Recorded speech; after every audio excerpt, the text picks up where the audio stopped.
चीन की मोगाएं बौद्ध गुफाएं अनूठी हैं। चीन की मोगाएं बौद्ध गुफाओं को हजार बौद्धों की गुफाएं भी कहते हैं। मोगाएं बौद्ध गुफाएं पश्चिमी चीन के गांसू प्रांत के दूनहान शहर से 25 किलोमीटर दक्षिण पूर्व में स्थित है। मोगाएं बौद्ध गुफाओं की बौद्ध कलाएं 4वीं सदी से लेकर 14वीं सदी के बीच बनाई गई हैं। हजारों सालों में एक से एक बढ़कर बौद्ध चित्रांकन किए गए हैं। क्या आप जानते हैं कि जापान में एक ऐसी मूर्ति है जो स्टैच्यू ऑफ लिबर्टी से लगभग 3 गुना बड़ी है? जी हाँ, एबारकी प्रांत में स्थित उशिकुदाई बुत्सु जापान की सबसे ऊंची प्रतिमा है। इसकी कुल ऊंचाई 120 मीटर है और यह इतनी विशाल है कि इसके हाथ की एक हथेली ही 18 मीटर लंबी है। खास बात यह है कि आप इसके अंदर 85 मीटर की ऊंचाई तक जा सकते हैं, जहां से माउंट फूजी का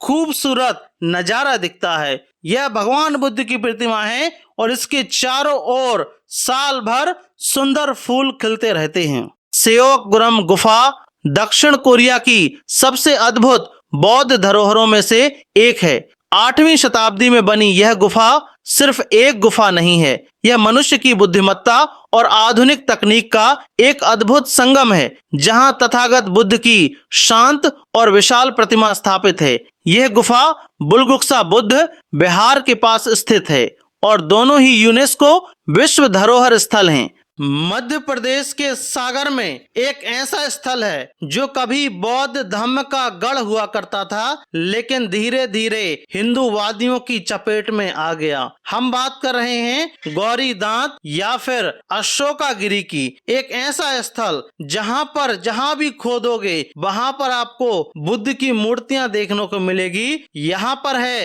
एक स्तूप जिसमें तथागत बुद्ध की मूर्ति आपको देखने को मिल जाएगी, साथ ही साथ आपको भग्नावशेष भी देखने को मिल जाएगी। यह स्थल पुरातत्व विभाग की नजर से अभी दूर है, तो इस वीडियो को अधिक से अधिक शेयर करें ताकि इस स्थल की जांच हो सके, खोज हो सके। ओडिशा के ललितगिरी में खुदाई के दौरान स्वयं भगवान बुद्ध के अस्थि अवशेष मिले थे।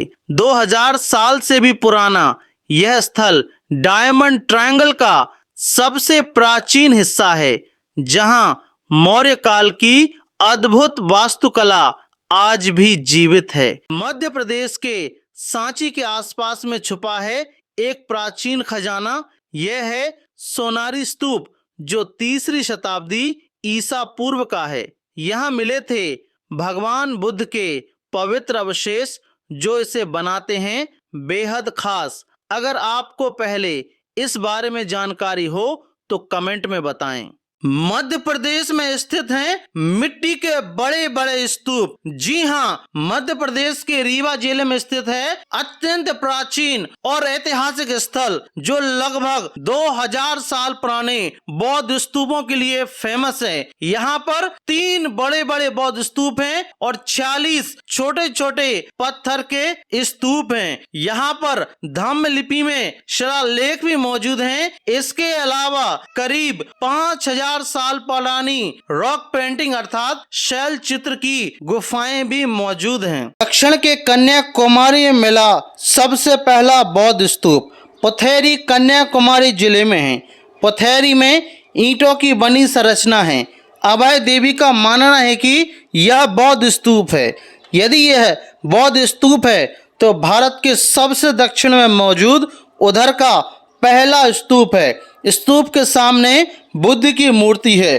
भारत के सुदूर दक्षिण में कन्याकुमारी तक बौद्ध स्तूपों का विस्तार था। महाराष्ट्र में आप किसी भी पहाड़ी पर चले जाइए, आपको बौद्ध गुफाएं जरूर देखने को मिलेगी। हम बात कर रहे हैं 2200 साल से भी पुरानी गुफाएं जो कि हैं भांजा गुफाएं। यह भारत की सबसे पुरानी रॉक कट गुफाओं में से एक है। यहाँ पर सबसे खास जगह है गुफा नंबर 12 का चैत्य ग्रह। इसकी छत पर आज भी सदियों पुरानी लकड़ी की बीम वैसी के वैसी टिकी है जो प्राचीन इंजीनियरिंग का अद्भुत नमूना है। यहाँ भिक्षुओं की याद में बने हैं 14 विशाल स्तूप और दीवारों पर प्राचीन वाद्य यंत्र बजाती आकृतियां आपका मन मोह लेती हैं। इसलिए कहते हैं कि भारत के कण कण में बौद्ध विराजमान हैं। How do you pronounce this word? Many people will say that this is coronal, but it's not coronal, it's kernel. Kernel. बोध गया से कुछ ही दूरी पर एक ऐसी जगह है जहां पर तथागत बुद्ध ने 6 साल तक कठोर तपस्या की थी। यह है डुंगेश्वरी गुफा, जो कि बिहार में स्थित है। कहते ही यहीं पर तथागत बुद्ध को समझ में आया कि अत्यधिक तपस्या नहीं बल्कि मध्यम मार्ग ही ज्ञान का रास्ता है। यह गुफा आज भी शांति और ध्यान का केंद्र है। अगर आप तथागत बुद्ध के जीवन को समझना चाहते हैं तो डुंगेश्वरी गुफा जरूर देखिए। यह जगह नहीं है, यह एक प्रकार का अनुभव है। जी हाँ, झारखंड में फिर मिले बुद्ध। झारखंड के हजारीबाग में सीतागढ़ की पहाड़ी के पास मिला है एक बौद्ध मठ। पुरातत्व सर्वेक्षण ऑफ इंडिया ASI के अनुसार खुदाई में 9वीं से 11वीं सदी का बौद्ध मठ और बौद्ध विहार बरामद किया है। यहाँ पर भगवान बुद्ध की भव्य प्रतिमा, तारा और अवलोकितेश्वर की मूर्तियां मिली हैं, जिसमें सबसे खास 6 से 7 फीट ऊंची सुंदर भगवान बुद्ध की प्रतिमा बरामद हुई है। तो इस वीडियो को आप अधिक से अधिक शेयर करें। क्या आप जानते हैं मान्यवर कांशीराम जी की सोच पर भगवान बुद्ध की करुणा और समता का गहरा प्रभाव था। बुद्ध ने सिखाया था सभी मनुष्य समान हैं और कांशीराम जी ने इसी विचार को सामाजिक और राजनीतिक आंदोलन में बदल दिया। बुद्ध की समता की सोच, कांशीराम जी का संघर्ष, यही बहुजन जागरण की असली ताकत है। 2300 साल पहले धम्म लिपि का दबदबा, पहला अभिलेख अरब देश ओमान से है और दूसरा अफ्रीकी देश मिस्र से है। दरअसल अशोक के जमाने से ही धम्म लिपि की धमक मिस्र तक पहुंच चुकी थी। मिस्र के लाल सागर के तट पर बेरने शहर से बुद्ध की मूर्ति मिली है। मूर्ति रोमन काल की है। क्या आप जानते हैं कि ईरान कभी बौद्ध धम्म का केंद्र था? जी हाँ, वही ईरान जिसे आज हम इस्लामिक देश मानते हैं। सदियों पहले पूर्वी ईरान में बौद्ध मठों की गूंज थी। यहाँ के राजकुमारों ने चीन तक बुद्ध का संदेश पहुँचाया था, लेकिन फिर शुरू हुआ सत्ता का खूनी संघर्ष। पहले ससानद राजाओं और फिर 7वीं सदी के अरब आक्रमणों ने बौद्ध मठों को राख में बदल दिया। युद्ध और धर्मांतरण ने बुद्ध के निशान मिटा दिए। इतिहास का यह पन्ना आज भी दबा हुआ है। चीन के शांक्षी प्रांत में श्यानयांग शहर से स्थित 6 समाधि समूह गर्भ में बुद्ध धम्म से जुड़ी 2 कांस्य प्रतिमाएं मिली हैं। एक प्रतिमा शाक्यमुनि बुद्ध की है और दूसरी प्रतिमा पंच बुद्ध की है, जिसकी ऊंचाई क्रमशः 10.5 सेंटीमीटर और 15.8 सेंटीमीटर है। दोनों प्रतिमाएं हान वंश के समय की हैं, इसलिए इसका काल 25 ईस्वी से 220 ईस्वी के बीच का है। जाहिर है चीन के इतिहास में बुद्ध की ये प्राचीनतम प्रतिमाएं हैं।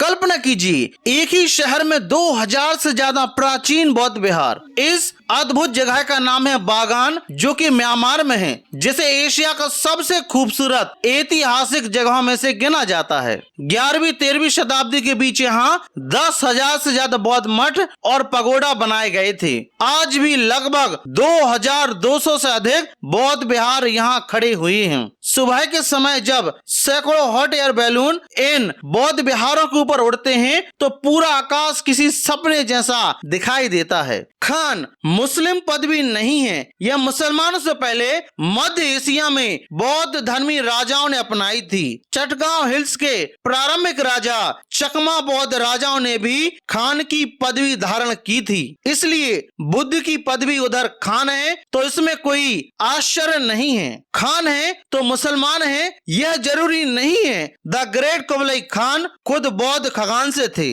भारत में एक ऐसा बौद्ध मठ है जो आज भी अपने रहस्यों को छिपाए बैठा है।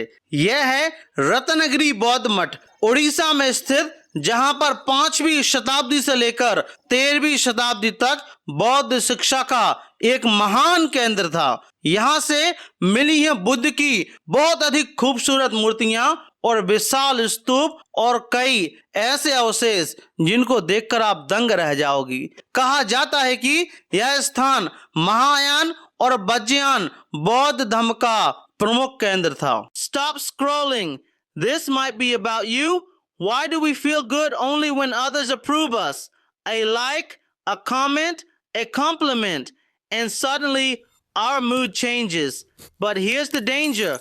When you depend on validation, you give others control over your happiness. No praise, you feel worthless. No attention, you feel invisible. Slowly, you stop being yourself and start becoming what others want to see. Real confidence doesn't come from outside. It comes from knowing your worth, even in silence.